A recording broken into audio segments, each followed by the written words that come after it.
मेरे साथ सागर सूरज जी है। जानलेवा हमला हुआ था तब भी हम आके न्यूज कवर किए थे और जानते हैं कि जब हमला हुआ या प्राथमिकी दर्ज कराए, उसके बाद प्राथमिकी दर्ज कराने के बाद में उसमें क्या कुछ हुआ आगे। सबसे पहले आपका स्वागत है। देखिए, मुख्य रूप से जो है घटना के बाद जो है पुलिस ना तो अभी तक हमलावरों का उद्भेदन कर पाई है और ना ही जो है एक आदमी की भी गिरफ्तारी कर पाई है। पुलिस पूरी तरह से पंगु है, जबकि कई बार मतलब धरना हुआ, प्रदर्शन हुआ, कई बार जो है प्रशासन को लोगों को लिखा गया, लेकिन पुलिस पहचान तक नहीं कर पाई एक्चुअली हमला किसने किया। अच्छा, धरना हम लोग धरना करने जा रहे हैं पटना में, तो इसी बात को लेकर जो है बिहार में पत्रकारों पे जो हमले हो रहे हैं, हत्याएं हो रही है, अटैक हो रहा है, थ्रेट मिल रहा है, इसको लेकर हम लोग नीतीश कुमार को घेरेंगे। और पहली बार एक संगठन जो है भारतीय श्रमजीवी पत्रकार यूनियन है, जो पत्रकारों को एकजुट करके पूरे बिहार के पत्रकारों को जमा कर रही है पटना में।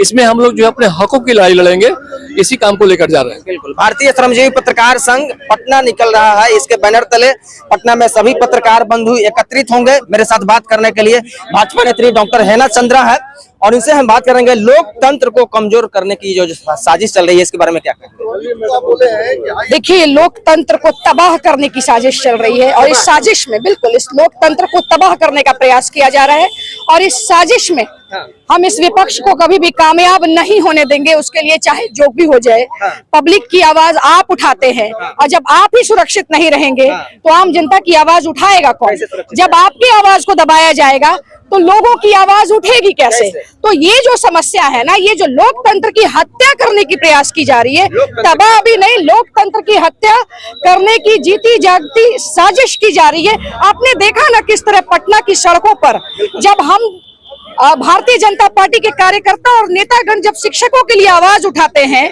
लोकतांत्रिक तरीके से धरना देते हैं, तो उनके ऊपर लाठियां और वाटर कैनन बरसाए जाते हैं, उन्हें पीटा जाता है, सांसद हो, विधायक हो, कोई भी हो।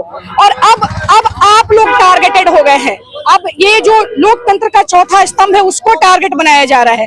तो ये जो मंशा है ना उनकी कि जो आवाज उठाएगा, जिस तरह गुंडा माफिया, जिस तरह से इस तरह का भ्रष्टाचार को जो ऑक्सीजन देने का काम ये लोग कर रहे हैं, ये जो इन लोगों को संरक्षण देने का काम कर रहे हैं, ये देखिए ये संरक्षण दे रहे हैं तभी इन गुंडों और माफियाओं का मनोबल इतना सातवें आसमान पर है। ऐसे नहीं होता है। बिना सरकार के संरक्षण के, बिना प्रशासन के संरक्षण के इन माफियाओं का मनोबल कभी बढ़ ही नहीं सकता। इस लड़ाई में पत्रकार बंधुओं के साथ डॉक्टर हेना चंद्रा मैडम किस प्रकार साथ देंगे? मैं डॉक्टर हेना चंद्रा हमेशा से आप सभी पत्रकारों के लिए भी मुखर होकर आप हमेशा हमारी आवाज को आगे बढ़ाते हैं और किसी भी कार्यक्रम की सफलता नहीं हो सकती है, सफलता नहीं होगी जब तक कि ये चौथा स्तंभ उसको उजागर नहीं करेगा। तो हम लोग अगर आपके साथ नहीं खड़े होते हैं तो कहीं ना कहीं ये बहुत ही दोयम दर्जे की नीति होगी। चौथे स्तंभ के साथ अगर आज हम नहीं खड़े होते तो कौन खड़ा होगा? आप हमारे लिए खड़े हैं, आपकी आवाज को दबाया जा रहा है और ये कहीं ना कहीं प्रकाष्ठा हो गई।